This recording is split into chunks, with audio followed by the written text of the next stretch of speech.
ও কাকা, আপনার শীত লাগে না? শীত? হ্যাঁ, 5 মিনিট ঠায় আমাদের সাথে দেখেন শীত কমে বলাই হারে গা ঘেরে যাচ্ছে বড় শীত। পুষ মাসাই কুয়াশার ভিতরে তার শীত লাগে, এখন আর শীত লাগে?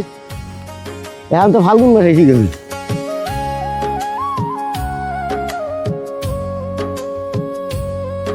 সব কটা গাছ দেখি হ্যাঁ খালা যাই রে সব সব দাঁড়িয়ে নিয়ে গেছে। হ্যাঁ ঠিলে ঠিলেও নিয়ে গেছে, রস নিয়ে গেছে, আর নেই রেতে আর যাই রে পুরো বাচ্চারা সব নিয়ে গেছে। এই গাছ আসবে যাই দু এ সব নিয়ে গেছে তো নেই। হ্যাঁ কপাল সবাই রে ফলার আইগুন রস হয় কি একটা অবস্থা। আর গাছ কাটি দিলে সকালবেলায়।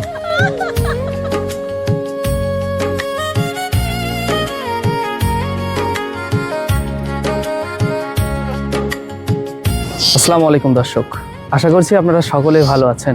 প্রিয় দর্শক, আপনারা জানেন যে আপনাদের মাঝে আমি কৃষি বিষয়ক বিভিন্ন প্রতিবেদন তৈরি করার চেষ্টা করি এবং মাঝে মাঝে আমি আমাদের দেশের যে সমস্ত কৃষক ভাইয়েরা আছে তাদের পরিশ্রম এবং সফলতার গল্পগুলো শেয়ার করি। তারই ধারাবাহিকতায় আজকে কিন্তু আমরা আপনাদের মাঝে ভিন্নধর্মী একটা ভিডিও নিয়ে চলে আসছি। সেটা হচ্ছে আমাদের যশোরের একটা প্রবাদ বাক্য আছে যে যশোরের যশ খেজুরের রস। এই একটা কথাকে কেন্দ্র করেই এদেশে প্রতি বছর শীতকালে আমাদের যে সমস্ত গাছি ভাইয়েরা আছে তারা সকাল থেকেই তাদের খেজুরের রস থেকে গুড় তৈরির যে কর্মযজ্ঞ সেইটা করে। পেছনে যেমনটা দেখাচ্ছিলাম, দেখেন আমাদের কৃষক ভাইয়েরা অলরেডি কিন্তু কাজ করা শুরু করে দিয়েছে। অর্থাৎ আমাদের যে বলতেছি না যে মাঘের শীত, অর্থাৎ মাঘ মাস চলতেছে, মাঘের শীতও কিন্তু এই মানুষগুলোর কাছে হার মেরেছে। চারখান রস আছে যে একটা নেই দুজন রস।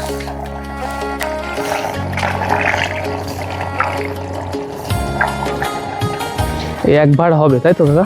5 খানকে রস ধরে 20 লিটার রস ধরে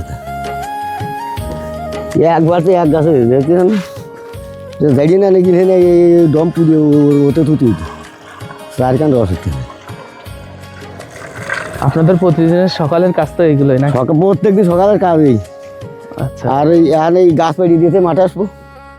আচ্ছা মাঠে বুলাকে বুটি পানি মানি তো বলে না পাঠালে আমরা প্রতিদিন বানাইনি এই রসা নিয়ে পাইনি রে। হ্যাঁ ও পাটালির অর্ডার না হলে বানাবেন না? এইগুলো নিয়ে আর কি বাড়ি রাখবেন এখন? বাড়ি নিয়ে রেখে দেবো না, বাড়ি নিয়ে জাল দিতে হয়। ও জাল দিয়ে গরম করে তারপর গাছ দাঁড়িয়ে নিয়ে ছিলে নিয়ে এই তো চোরের ধন্যবাদ সব করে গাছাই সালার ভাই। ওই বড়টায় উঠবেন না? না আর একটা আমার শেষ? এনে শেষ। আর একটা উঠবেন না? না এখন আর একটা ওই পাশে